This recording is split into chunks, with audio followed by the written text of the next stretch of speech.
Cet homme a consacré toute son existence, en dissimulant son identité, à la lutte contre toutes les formes de la criminalité.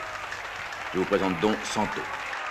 Après avoir étudié très longuement le problème, j'en suis arrivé à la conclusion qu'il était possible à un être vivant, grâce à ce que j'appellerais la décomposition de l'atome, d'être projeté dans le temps et revivre une vie antérieure. Brusquement, elle est tombée malade. Elle s'affaiblissait de jour en jour. Je dirais même qu'elle devenait comme exsangue. Et puis j'ai eu l'impression très nette qu'un épais brouillard m'envahissait. Et au matin, quand je me suis réveillée, j'étais triste et je me sentais très faible. Louise a dû remonter jusqu'à l'époque du célèbre comte Alucard. Comment cela, un vampire en Amérique? Vous voulez plaisanter, j'espère. Vous voulez sûrement parler de ces êtres imaginaires qui sucent le sang des vivants? Appelez-les êtres imaginaires ou fantômes, mais moi je préfère les appeler des morts vivants. Et vous allez apaiser maintenant votre soif de vampire avec le sang des êtres humains. Comme depuis la nuit des temps, nous le faisons tous.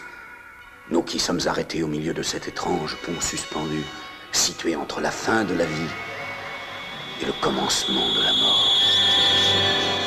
Et où est-ce qu'il l'emporte, le vent-vent? Quel vent-vent? Le vampire. Ah, mais tu finis par me faire bégayer, moi aussi. Voici le fabuleux trésor que mes ancêtres ont accumulé au cours des siècles passés. Tu es la seule à avoir posé les yeux sur lui. Et maintenant, ce trésor est à toi.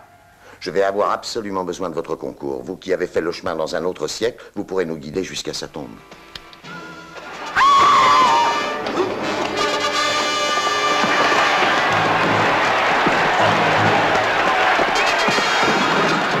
Ce pauvre Santo se fait des illusions. Il croit avoir gagné la partie, mais il ignore tout du piège terrible que nous allons lui tendre. Sauvons-nous. Oh, Santo, j'ai très peur. Quelque chose me dit qu'il va nous arriver un terrible malheur depuis que nous sommes ressortis de cette maudite tombe. Regarde-moi dans les yeux. Tu es sous mon emprise.